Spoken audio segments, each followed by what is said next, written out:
நண்பர்களே வணக்கம். தெற்கு ரயில்வேயினுடைய பயணிகள் நலன் ஆலோசனை குழு கூட்டம் இன்றைய தினம் தெற்கு ரயில்வேயினுடைய பொது மேலாளர் திரு RN சிங் அவர்கள் தலைமையில் நடைபெற்றது. இந்த கூட்டத்தை முன்னிட்டு நான் எழுப்பியிருந்த சுமார் 40க்கும் மேற்பட்ட கோரிக்கைகளை எழுத்துப்பூர்வமான பதில் என்பது தெற்கு ரயில்வே கொடுத்திருக்கிறது. அதில் மிக முக்கியமான நல்ல செய்தியாக நான் குறிப்பிடுவது, மதுரைக்கு புதிய 3 ரயில்கள் வருவதற்கான வாய்ப்புகள் என்பது இன்றைய அறிவிப்பிலே தெரிவிக்கப்பட்டிருக்கிறது. குறிப்பாக ராமேஸ்வரத்திலிருந்து மதுரை வழியாக மங்களூர் செல்லுகிற ரயில், இது நீண்ட நாள் கோரிக்கை. இந்த கோரிக்கை என்பது இன்றைக்கு ஏற்றுக்கொள்ளப்பட்டு விரைவில் அறிவிக்கப்படும் என்பதை எழுத்துப்பூர்வமாக கொடுத்திருக்கிறார்கள். இது மிக மகிழ்ச்சி அளிக்கிற விஷயம்.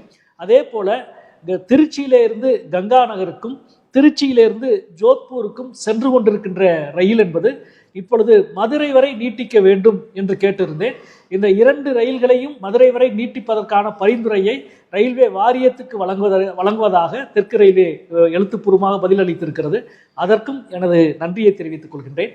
அதே போல திருப்பரங்குன்றம், கூடல் நகர் உள்ளிட்ட 5க்கும் மேற்பட்ட ரயில் நிலையங்களினுடைய அடிப்படை வசதிகள் மேம்படுத்த கோரிக்கை வைத்திருந்தேன். அதற்கும் நல்ல பதிலை அளித்திருக்கிறார்கள் என்பதை முதலிலே தெரிவித்துக் கொள்கிறேன். அதே போல நம்முடைய எக்மோர் எழும்பூர் ரயில் நிலையம், அதில் முதலுதவி சிகிச்சை மையம் என்பது கடந்த காலங்களில் செயல்பட்டு வந்தது. சமீப மாதங்களில் 3-4 மாதமாக அங்கே முதலுதவி சிகிச்சை மையம் என்பது செயல்படாமல் இருக்கிறது.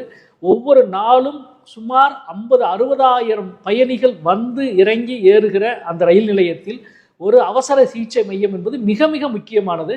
அது கைவிடப்பட்டது என்பது ஏற்றுக்கொள்ளவே முடியாது. உடனடியாக எக்மோர் ரயில் நிலையத்தில் முதலுதவி சிகிச்சை மையத்தை துவக்க வேண்டும் என்பதை தெரிவித்திருக்கிறேன். பொது மேலாளரும் ஏற்றுக்கொண்டு உடனடியாக நடவடிக்கை எடுப்பதாக கூறியிருக்கின்றார்.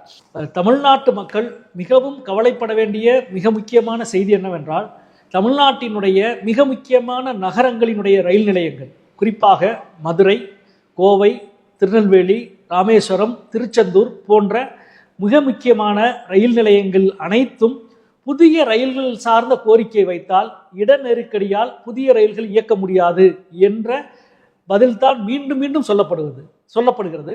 இவையெல்லாம் சீல்டு ரயில்வே ஸ்டேஷன் என்று அறிவித்து விடுங்கள் என்ற அளவுக்கு இன்றைக்கு நிலைமை மோசமாகி கொண்டிருக்கிறது. எந்த புதிய ரயில்களும் அறிவிக்க முடியாத நிலையை இந்த ரயில் நிலையங்கள் அனைத்தும் எட்டிவிட்டது.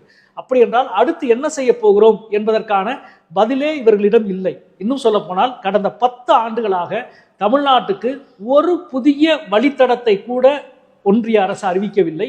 ஒரு புதிய வழித்தடத்தை கூட உருவாக்குவதற்கான முழு நிதியும் தரவில்லை. இதனுடைய தேக்க நிலையை இன்றைக்கு நாம் கண்கூடாக பார்க்கின்றோம்.